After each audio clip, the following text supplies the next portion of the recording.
Bwana Yesu asifiwe. Asifiwe zaidi. Ndugu watazamaji wa TKTV, kwa siku ya leo tumemalizia Easter na tuko na mtumishi wa Mungu ambaye tumemkaza kufuatana na hali ambayo ya hapa kwetu Marekani gisi ilivyo, hali finyo, na tumeona tuongee naye maneno mawili ama matatu kwa ajili ya kutupatia motisha, kwa sababu hii ni safari ya pili kuja hapa kanisani. Na safari ya kwanza kamera zetu za TKTV hazikubahatika kuongea naye, lakini kwa siku ya leo tumemgangania kufuatana na hali gisi nimesema, ila sipendi kusema sana. Nahitaji ajitambulishe, na najua mtamfahamu na mnaweza kumfahamu kuzidi tena mimi ambaye namuoje. Karibu pastor. Kwa majina naitwa nani? Kwa majina mimi naitwa Madaki Ndaho. Madaki Ndaho. Hayo ndiyo majina yangu mawili. Mimi ni mzaliwa wa Kongo.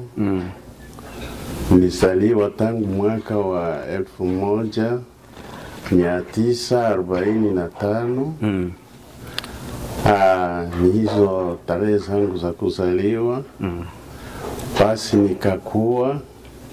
Katika kukua kwangu nilioa mke mwaka wa 1959. Ni pale nilifunga ndoa. Alafu sasa nilipokwisha kufunga ndoa, nilibahatika kuzala watoto 9. Watoto 9. Na wale watoto 9, 5 walikufa na baki na mabinti 2 na vijana 2. Maana kuna baki na watoto 4 kwa jumla. Ambao 5 wametangulia mbele za haki. 5 wametangulia mbele. Alafu sasa mimi hapa nilianza kumwamini Mungu tangu mwaka wa 57 nikiwa mtoto mchanga. Tangu mwaka wa 57. Ndio ulianza ndio wakati ulibatizwa ama? Hapana. Nilibatizwa mwaka wa 58. 58. Ulikuwa mwezi wa 3 tarehe 16. Barikiwa sana. Ni pale mimi nilibatizwa. Alafu sasa katika mwaka wa 60 tukaanza kazi ya kutumika na uamsho pale Kongo. Tukaendelea kufika mwaka wa 66, uamsho ikadidimia, tukabaki basi tuko wahubiri wa mikutano. Tangu ile wakati hadi sasa mimi ningali mhubiri wa mikutano. Tangia 57 wakati ulianza rasmi kusema kama hapa ni lazima sasa nianze kumtumikia Mungu. Nilikuwa na mjomba yangu, alikuwa mzee wa kanisa pale Bukavu. Alafu sasa wakati mama alikufa nilikuwa siyapata akili mzuri. Kwa bado yeye mjomba yangu akakuwa kunikamata kulelewa kwake nyumbani, na yeye alikuwa mzee wa kanisa la Sepaki. Yaani umekomalia misingi ya Sepaki. Sasa nilikomalia mwile misingi ya Sepaki. Tukawa sasa na maadili ya Kikristo. Sababu tulikomalia mzee wa kanisa. Yani ulinyonya maziwa ya ndani ya nyumba ambayo ilikuwa amo. Asante. Amen, ubarikiwe sana. Na kuanzia hapo mpaka kwa siku ya leo bado nakaza na kazi ya Mungu. Mimi nakaza na kazi ya Mungu. Changamoto gani ambazo hauwezi kuzisahau? Changamoto zenye siwezi kusahau, kwanza nilikuwa na bahatika sana kumuoa mke wa kulea maisha yangu ya kiroho. Tangu tupate wale watoto 9 hakuna siku tuligombana mimi na yeye. Barikiwa sana. Tulikuwa na maisha mazuri sana. Sio kama kizazi chetu. Na mpaka siku ya kufa kwake, alikufa tunaachana vizuri kabisa. Ile ni changamoto inayokuwa katika maisha yangu wakati vijana wangu wako nasema wanitafutie mwanamke wa kuoa, na waambia hapana, mnaweza kukwaza maisha yangu. Bahati haionekanake mara pili. Hivi nawaambiaka, nataa hivi naishi bila mke. Mama alitangulia mbele za haki bado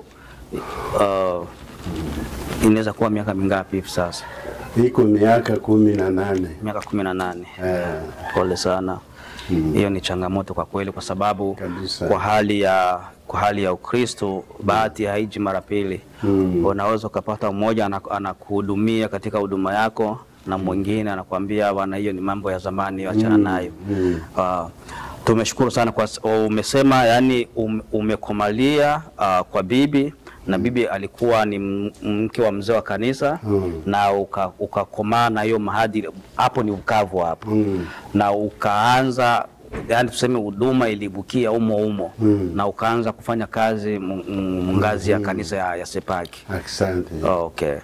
Na huo mwaka hapo ulikuwa tayari ushabarikiwa kama vile kuwa mchungaji? Hapana, kwa wewe mwinjilisti. Nabarikiwa kuwa mchungaji mwaka wa 68. 68 ndio ukabarikiwa Kongo, hapo Bukavu. Kongo. Sawa, tunashukuru sana ndugu watazamaji wa TKTV. Tuko na mzee wetu Nguli. Najua waliotoka sehemu mbalimbali hasa kule kwetu kambini wanajua, wanamuelewa sana na wanamjua sana. Na nitakuomba ushushe comment yako pale, ili siku nyingine nikikutana naye niwe na kitu cha kumuuliza. Safari ya kwanza ulitupatia neno nzuri, na safari ya pili hii umetupatia neno nzuri. Kama sijakosea, title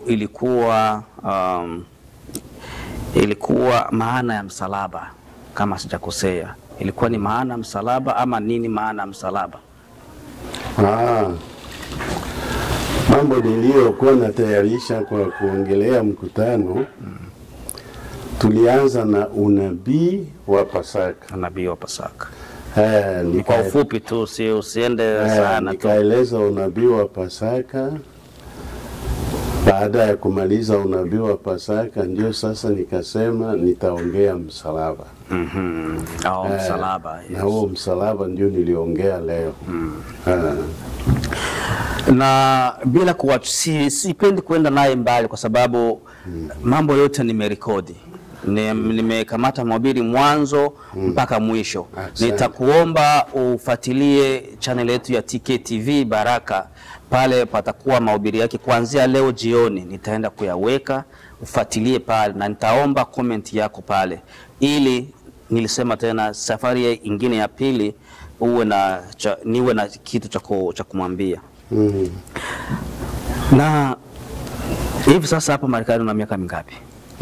Hapa Marekani una miaka mingapi sasa? Niko na miaka 2 na miezi 3. Miaka 2 na miezi 3. Naona kama kanisa hili linakujali sana. Haona hata muda wa kusema kama basi ngoja nikuje kuhudumia watoto wako, kuja kuhamia hapa kuhudumia watoto wa hapa. Mapenzi ya Mungu yatimiliki. Mimi akiwa na mke hahamake. Mwenye kuoa ndiye anahama. Mwenye kuoa ndio anahama. Ningekuwa na mwanamke ningehamia hapa. Sababu imani yao tunaungana. Nina swali. Swali ni kusema changamoto ambazo mnazozipata mkuhubiri. Wewe ni mhubiri ambaye nikisema wewe ni mhubiri mbobezi. Kitu ambacho umekifanya hapa sio rahisi, cha kuhubiri na kuruhusu watu waulize maswali. Sio rahisi kwa wahubiri wengine, kwa sababu inawezekana naweza nikasema hawana muda wa kuandaa neno sijui na nini. Kile ambacho nyinyi wachungaji, kulikoni zile pesa ambazo mnaita watu kutoka nyumbani hasa Tanzania, mnaandaa maelfu na maelfu, mnatuma wahubiri waje Tanzania waje kuhubiri hapa. Kwa nini zile pesa ziwezi kuwa zinaandaliwa sehemu ili kufanya rotation ya wahubiri sisi kwa sisi? Amuni kama tunajishushia heshima sisi wahubiri wa Marekani? Ile inaangalia wakubwa ya kanisa. Wakubwa ya kanisa ndio wanaweza kuunganisha mambo kama yale na yanazalisha matunda. Kwa sababu wahubiri wa Tanzania washaona kama vile Marekani ndio ofisini. Sijui kama hilo unaliona. Nalijua. Yaani wakishapata mwaliko basi wanajizolea mamilioni. Na wakati mimi point yangu ni kusema kama nyinyi wahubiri mnaonekana kama vile hamjui kuhubiri. Na jambo la pili, kwa nini nimeshaona kitu mara pili, na ndio maana napenda nikuulize kwa sababu umeshaona vingi na umeshapitia mengi. Kwa nini ibada zetu za kawaida ukiita watu msalabani hawaje kuombewa, lakini wakiona mtu kutoka nje ukiita watu msalabani wanakuja wengi? Kwa nini? Hili linavutia sababu neno la mgeni linamaliza kiu kama maji ya baridi. Neno la mgeni linamaliza kiu kama maji ya baridi. Pointi yangu ni kusema ama wale wanaona kama vile wale watumishi wa pale hawana nguvu za kuombea wagonjwa? Hapana. Kuombea wagonjwa ni huduma ya kila mhubiri. Anastahili kuombea wagonjwa. Sawa. Tukatiliza hilo. Kuna lingine swali la mwisho. Ni kuache uende. Swali la mwisho ni kusema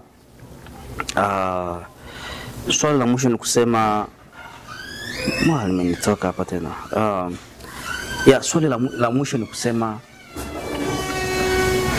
wakati unapo wewe ni umekulia imani